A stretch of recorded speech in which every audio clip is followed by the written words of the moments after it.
Hello friends, in today's video we are here to learn about jaundice. So without wasting any time, let's start. तो सबसे पहले यहाँ पे हम देखेंगे कि जॉन्डिस क्या होता है। ठीक है, तो जॉन्डिस क्या है। जॉन्डिस जो है एक तरह की क्लिनिकल कंडीशन होती है जिसमें आपको यहाँ पे येलोइश डिकलरेशन ऑफ स्किन, मतलब जो हमारी स्किन है वो भी आपको येलो दिखाई देगी। जो हमारा स्क्लेरा मतलब ये देखिए जो आपकी आइज़ का ये वाइट पार्ट होता है वो उसको हम बोलते हैं स्क्लेरा।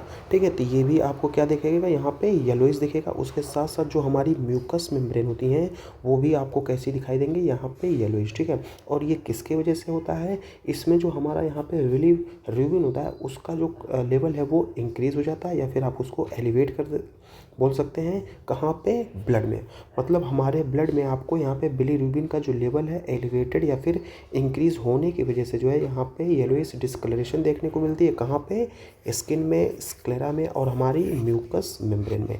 तो इसी कंडीशन को हम क्या बोलते हैं, जॉन्डिस। ठीक है, इसमें कुछ कीवर्ड्स की अगर हम बात करें तो यहाँ पे आपको देखने को मिलेगा हाइपर बिलीरुबिनीमिया। ठीक है, अगर हम बात करें नॉर्मल लेवल ऑफ बिलीरुबिन तो वो कितना होता है, वो होता है यहाँ पे 0.2 से 1.2 mg पर डेसीलीटर। उसके बाद हम बात करें विजिबल जॉन्डिस में आपको कितना देखने को मिलेगा, तो ये आपका लेवल जो होता है वो बढ़ जाता है, क्योंकि हमने यहीं पे देखा हुआ है कि एलिवेटेड लेवल ऑफ यहाँ पे बिलीरुबिन। ठीक है, तो ये कितना हो जाएगा, तो ये हो जाएगा आपका ग्रेटर देन 2.5 mg पर डेसीलीटर। ठीक है, उसके बाद हम बात करेंगे यहाँ पे कुछ क्लू की। तो यहाँ पे आपको जो फेस है वो येलो देगा, और यहाँ पे ये किसको इंडिकेट करता है, ये इंडिकेट करेगा आपको जॉन्डिस को। ठीक है, और हम लीवर की अगर हम बात करें तो ये क्या है, प्राइमरी साइट फॉर यहाँ पे बिलीरुबिन के मेटाबॉलिज्म, मतलब बिलीरुबिन का जो मेटाबॉलिज्म होता है वो आपका कहाँ पे होता है, लीवर में। ठीक है, तो यहाँ पे अगर हम इमेज में देखें तो ये देखिए आपका नॉर्मल जो है पिंक बीबी।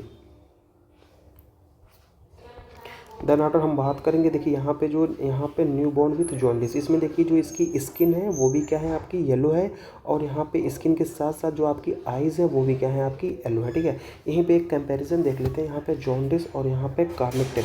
यहाँ पे देखिए जो जॉन्डिस होता है उसमें आपको यहाँ पे येलोइंग आइज़ देखने को मिलेगी, उसके साथ साथ जो स्किन है वो भी आपको येलोइश देखने को मिलेगी। और ये किसके वजह से होता है, यहाँ पे excess bilirubin in the blood. लेकिन कार्निक के केस में क्या होता है, ये आपका जो बिलीरुबिन है वो कहाँ पे मूव कर जाता है, यहाँ पे ब्लड स्ट्रीम के साथ जो है यहाँ पे ब्रेन टिश्यू में चला जाता है। इसके वजह से जो है आपको कार्निक जो है वो दिखाई देगा। यहाँ पे अगर हम बात करें, देखिए ये आपकी जो स्क्लेरा है ये क्या हो गई है, येलो हो गई, और ये क्या इंडिकेट करता है, जॉन्डिस को।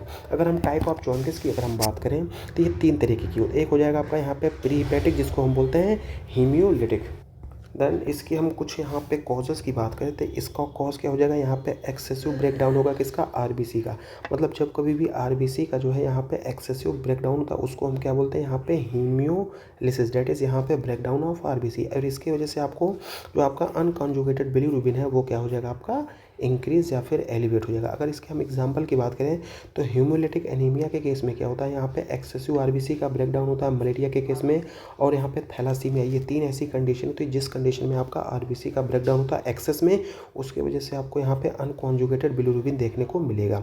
और यहाँ पे अगर हम यूरिन के कलर की बात करें तो यहाँ पे हम नॉर्मल कलर यूरिन देखने को मिलेगा, क्योंकि यहाँ पे आपको बिलीरुबिन नहीं है, इस वजह से आपको नॉर्मल यूरिन कलर देखने को मिलेगा। देन आफ्टर हम सेकंड बात करें, यहाँ पे हेपेटिक जिसको बोलते हैं हेपेटोसेलुलर, इसके कॉज की अगर हम बात करें तो इसमें क्या होता है, जो आपका लीवर डैमेज होने की वजह से आपको ये देखने को मिलेगा। इसमें आपको कॉन्जुगेटेड और अनकॉन्जुगेटेड बिलीरुबिन जो है दोनों इंक्रीज होते हुए दिखाई देंगे, इसलिए इसको हम बोलते हैं मिक्स्ड, क्योंकि इसमें कॉन्जुगेटेड और अनकॉन्जुगेटेड दोनों जो है इंक्रीज हो रही है। एग्जांपल की बात करें तो यहाँ पे हेपेटाइटिस, यहाँ पे सिरोसिस, यहाँ पे अल्कोहलिक लीवर डिसीज़। यूरिन की बात करें तो यहाँ पे देखिए आपको डार्क कलर यूरिन देखने को मिलेगा, क्योंकि यहाँ पे कॉन्जुगेटेड और अनकॉन्जुगेटेड बिलीरुबिन दोनों जो है वो इंक्रीज हुए दिखाई देंगे। यहाँ पे आपको यहाँ पे बिलीरुबिन प्रेजेंट मिलेगा। देन आफ्टर हम बात करें यहाँ पे स्टूल की, तो यहाँ पे ये पेल कलर होगा कब, जब ये कंडीशन सीवियर हो तब।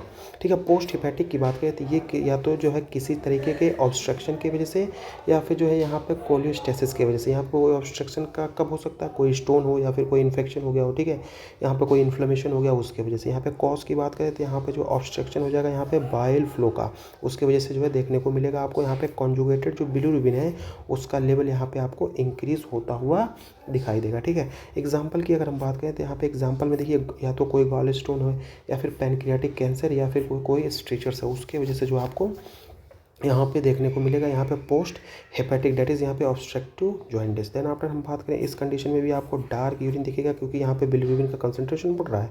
स्टूल आपको यहाँ पे क्ले कलर्ड मिलेगा। अदर साइन की बात करें तो यहाँ पे आपको यहाँ पे इचिंग के साथ साथ स्टेटोरिया भी देखने को मिलेगा। उसके बाद हम बात करें अगर बिलिरुबिन के मेटाबॉलिज्म की, तो यहाँ पे सबसे पहले हीमोग्लोबिन जो है वो कन्वर्ट होता है किसमें, यहाँ पे बिलीवर्डिन में, और यहाँ पे बिलीवर्डिन जो है वो कन्वर्ट होता है किसमें, अनकॉन्जुगेटेड बिलीरुबिन में, और इसको ट्रांसपोर्टेड किया जाता है लीवर के द्वारा बाया एल्ब्यूमिन। मतलब एल्ब्यूमिन जो है वो प्रोटीन है जो कि यहाँ पे इसको ट्रांसपोर्ट करती है कहाँ पे, लीवर में।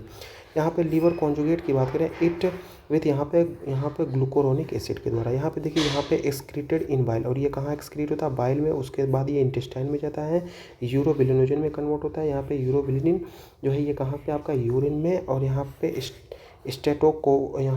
स्टैटोकोबिलिन जो है यहाँ के फेसिस में, ये आपका उसके थ्रू बाहर जो है बॉडी से चला जाता है। अगर हम बात करें यहाँ पे कुछ इसके क्लिनिकल फीचर्स की, तो यहाँ पे क्लिनिकल फीचर्स में आपको क्या देखने को मिलेगा, यहाँ पे येलोइंग स्क्लेरा के साथ साथ स्किन भी देखने को मिलेगी। यहाँ पे डार्क यूरिन, यहाँ पे पेल स्टूल, उसके साथ साथ इचिंग, स्पेशली यहाँ पे ऑब्स्ट्रक्टिव जॉइंटिस के केस में। और यहाँ पे फटीग, मेलेज, वेट लॉस देखने को मिलेगा यहाँ पे अगर केस जो है क्रोनिक है उस कंडीशन में। ठीक है, देखिए यहाँ पे देखिए ये जो स्किन है वो भी येलो देखने को मिल रही है, यहाँ पे येलो डिस्कलरेशन। उसके बाद यहाँ पे जो म्यूकस मेम्ब्रेन है वो भी देखिए आपको यहाँ पे येलो देखने को मिल रही है। ये आपका जो व्हाइट पार्ट होता है स्क्लेरा, उस वो भी आपको येलो देखने को मिल रही है, it due to the deposition of bilirubin. ठीक है, इन्वेस्टिगेशन में आप यहाँ पे एलएफटी डेट इज यहाँ पे लीवर फंक्शन टेस्ट करेंगे, सीरम बिलिरुबिन, इसमें आपको टोटल, डायरेक्ट और इनडायरेक्ट तीनों चेक करेंगे। उसके साथ साथ एएसटी, एएलटी जो है इंक्रीज मिलेगा आपको कहाँ पर, हिपैटोसेलुलर के केस में, और एएलपी और जीजीटी जो है इन ऑब्स्ट्रक्टिव के केस में आपको इंक्रीज होता हुआ मिलेगा। अल्ट्रासाउंड की बात करें तो यहाँ पर अल्ट्रासाउंड एब्डोमेन करेंगे। वायरल मार्कर की अगर हम बात करें जिसमें हेपेटाइटिस बी वायरस और यहाँ पे हेपेटाइटिस सी वायरस आपको देखने को मिलेंगे। ट्रीटमेंट जो है डिपेंड करता है किसके कॉज पे। देखिए हीमोलिटिक कॉज है अगर, तो उस कंडीशन में हम क्या करेंगे, यहाँ पे ट्रीट करेंगे जो हीमोलिसिस का मेन कारण है उसको ट्रीट करेंगे, तो आपका जॉइंटिस ऑटोमेटिकली जो है क्या है, ठीक हो जाएगा। उसके बाद हिपैटोसेलुलर की बात करें तो इसमें आपको एंटीवायरल देंगे यहाँ पे, क्योंकि हेपेटाइटिस बी वायरस और यहाँ पे सी वायरस जो है इसके क्या है, मेन कल्प्रिट होते हैं, तो उसको जो है ट्रीट करने के लिए हम एंटीवायरल दे दें। इस कंडीशन में आपको अल्कोहल को अवॉइड करना पड़ेगा और सपोर्टिव केयर भी देना पड़ेगा। देन ऑब्स्ट्रक्टिव की अगर बात करें तो इस केस में आप यहाँ पे ईआरसीपी कराएंगे, उसके साथ साथ यहाँ पे सर्जरी कराएंगे, क्योंकि इस कंडीशन में क्या है, यहाँ पे ऑब्स्ट्रक्शन हो गया, और ऑब्स्ट्रक्शन को आप तभी रिमूव कर सकते हैं जब आप सर्जरी करेंगे। ठीक है, उसके बाद हम बात करेंगे यहाँ पे नियोनेटल जॉइंटिस। इस कंडीशन में आप फोटोथेरेपी कराएंगे और यहाँ पे जो है आपका यहाँ पे ट्रांसफ्यूजन भी कराएंगे। ठीक है, देखिए अगर हम कॉज की बात करें यहाँ पे, तो कॉज 3 हो सकते हैं यहाँ पे, प्री हिपैटिक, हिपैटिक और यहाँ पे पोस्ट हिपैटिक। हिपैटिक में मलेरिया, सिकल सेल एनीमिया हो जाएगा। हेपेटाइटिस में viral infection, alcohol in the liver disease, और यहाँ पे लीवर कैंसर, यहाँ पे गाल स्टोन, पैनक्रियाटिक कैंसर और बाइल डक्ट कैंसर। इसकी वजह से जो है आपको जॉन्डिस होगा। अगर इसके हम मेटाबॉलिज्म की बात करें तो यहाँ पे सबसे पहले आरबीसी का ब्रेकडाउन होगा। आरबीसी किस में चेंज हो जाएगा, यहाँ पे हीम में, और हीम पे जो है क्या एक्ट करेगा, यहाँ पे हीम ऑक्सीजनेज, और ये कन्वर्ट करेगा किसमें, यहाँ पे बिलीवर्डिन में। उसके बाद यहाँ पे बिलीवर्डिन, यहाँ पे रिडक्टेज, इस पे ये वर्क करेगा, उसके बाद ये कन्वर्ट हो जाएगा यहाँ पे बिलीरुबिन में। ठीक है, उसके बाद हम बात करें जो यहाँ पे हीमोग्लोबिन होता है, इसकी वजह से आपको यहाँ पे सिम्टम्स देखने को मिलेंगे।